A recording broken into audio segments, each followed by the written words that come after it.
Hi, my name is Helmut Leili. I'm with Cardinal Fresh, and today I'm going to we're showing a series of videos with my experience that's been involved with trying to solve the problem of how to reduce shrink in our business.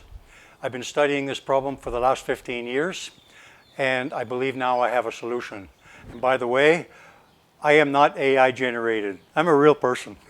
So from here on in, I'm going to talk about the situations from the moment of harvest until the very end consumer and what we can do about it so that your brand is protected from a B2B perspective, not necessarily from a B2consumer perspective.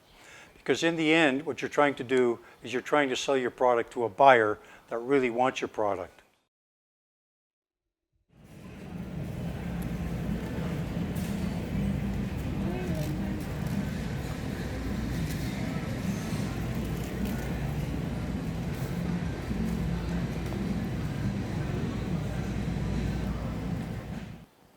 Now, you're probably wondering why I'm showing you this video. Because at the end of the day, this is what we want to know about. What is the consumer behavior on the shelf? So the next series of slides are going to talk about how can we make sure that this lady here in this store is buying exactly what she wants of your product that you're selling to the buyer at this store. Okay. I'm going to describe the process based on highly perishable foods such as berries, leafy greens, tropical fruits. They all fall in the same category, meaning they are highly perishable and they're sensitive to temperatures at the beginning. I'm going to use this slide group as the principal product delineators. I mean, if it happens here, it's happening everywhere. This is an actual photo of strawberries being harvested in a California field in Santa Maria. Now, just to give you some background, I've studied the phenomena of temperature-related breakdown, shelf life breakdown, for a lot of months with a group here in Los Reyes, Mexico. I've developed an algorithm that shows clearly that temperature affects shelf life. Now, what's interesting about this is that when you go back to the video, you'll understand really quickly why this is important. What we do is these were harvested over a morning period. That means that this first pallet, which was harvested at the beginning, is definitely accumulated far more heat than this pallet, which is the last one. Now, when we take these pallets in, they all look beautiful. They all look the same. They all look nice when they're back in the pack house. But let's understand something. This first pallet, the most heat accumulation is in the bottom here, then in the middle, now at the top. A lot of people don't think about this fact. These strawberries are packed in clamshells. They're plastic clamshells, which act as a magnifier for heat. So if you can imagine this pallet going to a distributor, and then that pallet is broken down to going to maybe 10 or 15 different stores. And the lady that you saw in the first video, she happens to be sorting through the product that came from the top, which accumulated the most heat. And guess what she's going to see? She's going to see mold. And that's what we're trying to prevent. What can we do about this? And the first thing we have to do is understand what exactly happens. And let's go to the next slide and maybe bump it up a little bit so that we can see a shelf life decay. Shelf life starts to decay, and this is the place that nobody thinks about. Everybody looks at once it's in the pack house, once it's cooled down, we put a temperature recorder in place. But that doesn't solve the problem. 80% of all shrink in our industry starts at the harvest. Why? Because all of these products are brought into a pack house and pooled. And like I said before, they all look beautiful at the beginning. But what you have to think about is what happens down the stream.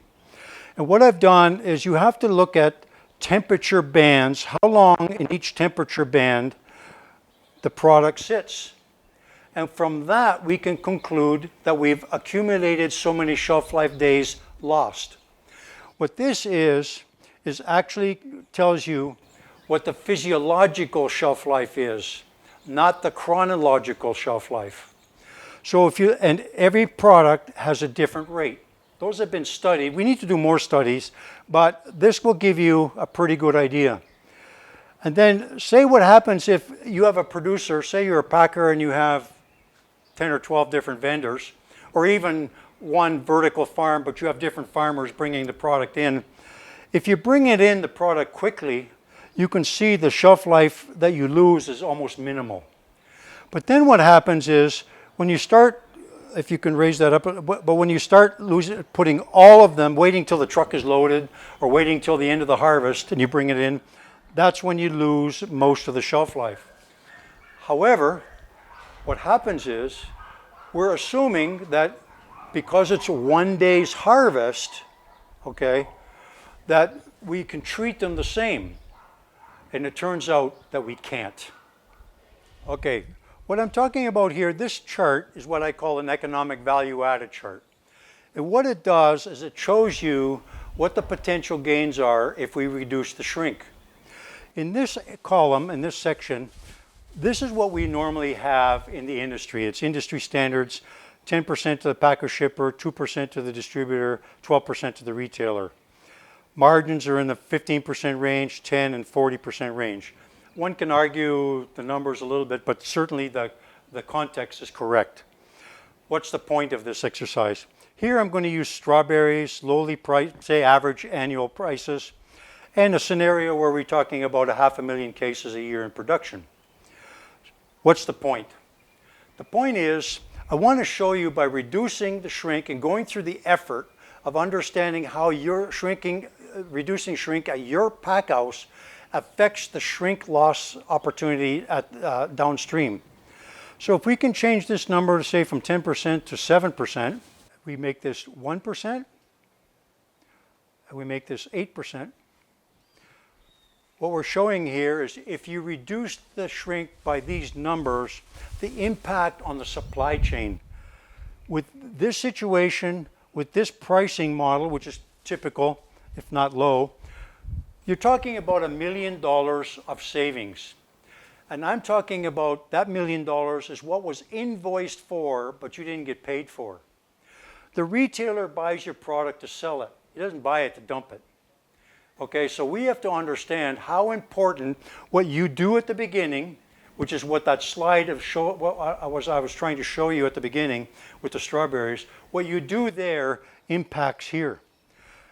And now you're saving $1 million. I think that's pretty significant. And I believe from a brand protection perspective, the best thing you can do is improve the value you bring to your distributor and to the retailer, because they're buying your product to sell it, not to dump it or not to get claims against it. Now this slide, the intention of this slide is to show you basically the supply chain. We harvest, we bring it to distribution, to our own distribution, a further distribution of the retailer, final customers, then the shelf. Where are the blind spots? And that's what we're going to talk about next. Okay, so our goal is to understand and what can we do about the fact that we have influence here. I want you to keep this picture in mind, but let's go to a visual. What happens here is, remember that field? It's coming in, we have it, the harvester, he's making sure that the lady has got the right box. And then with the same here, then we bring it into pooled pack house where everything's pooled. And then we put it into the cold storage and then shipping. And once we have here, even though we put temperature recorders, we do all the quality control work, we are completely blind when it's gets off the truck. And that matters because how the product is treated here accumulates shelf life, physiological shelf life that we started out at the beginning. So if the truck, say, I'm going to use an example. Say those strawberries came in and this truck was going 3 hours down the road, okay? You don't lose much shelf life. But say this truck was being loaded and it's going 2,000 miles away, and it's crossing a border which could take 3 days. Now you have a pooled inventory, and we use FIFO inventory mechanism, first in, first out. Now, what happens if the freshest product actually ends up on this truck, and the oldest product ends up on this truck, which is going 2,000 miles away? I'll tell you what happens.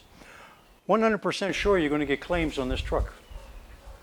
But what if we could turn this around and be less blind, and to understand that we can follow the product from here all the way to here, to the store? What if we could do that? And I'm going to suggest to you that we can. So after all this discussion, one wonders, why haven't we been able to solve this shrink problem for the last 25 years? And I'm going to suggest to you several things have evolved in the technology space. The most recent technology has been the QR code.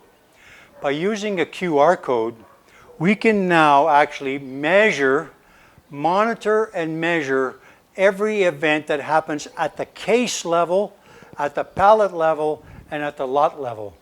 And we can do it affordably. This has been the reason the last 15 years we've been trying to solve this problem but haven't been able to. So what my job has been, and what I've developed, is a mechanism to link everything together so that the data is visible by everyone, the packer, the distributor, and the retailer. And the data that's visible is the data that's only relevant to them.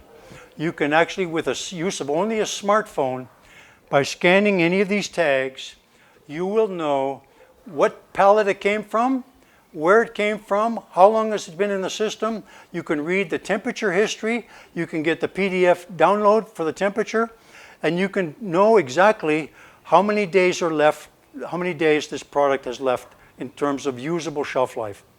And as importantly, how many potential days does the consumer have?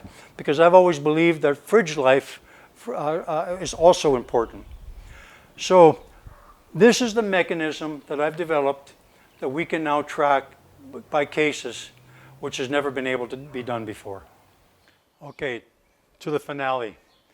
What exactly is the point of being able to track product from the moment it's harvested until the final retailer? Here's the point. Right now, what we do in the industry, the standard is to use FIFO inventory processes. You all know what that means, or FIFO inventory processes. And I'm going to suggest to you we have a different method, because now we're able to track at a pallet level the quality of the product based on physiological shelf life, not just chronological. And we're doing it at a pallet level versus the lot level, where everything looks beautiful on the same day, harvest. I'm going to suggest to you that the opportunity exists in a program for what I call performance for pay. And what that means is, what if you had an opportunity to separate your clients? I used to be in sales. I sold for 5 years. And I know we had some awesome clients, and I know we had some clients that were buyers based on price. Everybody has a reason everything gets sold. But the idea of the performance for pay is to develop a process where you can ship the product at maximum value based on your customer characteristics. What if you could characterize your customers into gold, silver, and bronze? And what that I mean is, depending on how they pay, how consistent they are, how their contracts move, what specifications that they have in their product line, and you could categorize and ship your inventory based on the quality of the customer, not the lot of the product and how old it is. You want to go to what if you had an availability report? I know as a salesperson, I would love to have had a system that says, okay, these pallets, these cases qualify for a gold customer, for a silver customer, for a bronze customer. And like I said, every buyer has his scope of product and his specifications. And what you want to be able to do is be able to take your harvest which there's always premium in your harvest, there's always middle quality, and there's always quality maybe that is a little bit substandard but can be shifted to many locations and still be bought at a decent price. Every buyer has a different characteristics. Premium retailer has one set of characteristics. Food service has another. They want their product more ready at the time because they don't hold a lot of inventory. What if you could segregate that? And what if you could know exactly how many containers of every group that you had? So you know what to sell, what you can't, and who to sell it to. Maximizing the value of that product. Remember, we go back to that EVA chart where I showed you by reducing shrink, but in that chart there's also an area that says, what if you increase the volume of premium product? What if you decrease the volume of what I call commercial product? Because each of those has a separate value. Now their sales team has an opportunity to sell the right product to the right customer. Now, we can even go one step further. By using the technology that I've developed, we can tell exactly where in the cooler every product is. Whether it's a gold standard, a silver standard, or a bronze standard product. We'll know where it is, and we'll know where to pull from. Now, is this magical? Is this going to solve all your problems? No, it's not, because we're still dealing with a biological system. What I'm suggesting to you is, if we pay attention from the moment of harvest, be able to track the product based on a pallet level, be able to tell which customers, define the quality values for each customer, what we can do is maximize the harvest value. And at the same time, reduce the shrink, which is what this is all about. It's all about your brand being protected by your buyer, for your buyer. And he's looking at you to supply him the product that the consumer wants, not just sometimes, but all the time. Okay, in summary, I wanted to present to you the opportunity that we now have through technological advances of changing the shrink dynamics and the shelf life dynamics. If we start taking understanding product from the moment it's harvested, we can make sure that this lady is picking up, and the customers that she represents is picking up the product that she wants to buy all the time. What we're trying to do is, we know we have a system that gives you brand protection so that your buyer knows when he's talking to you that this is what he's going to get all the time. And that's our goal. Let me help you. I'm available at your convenience.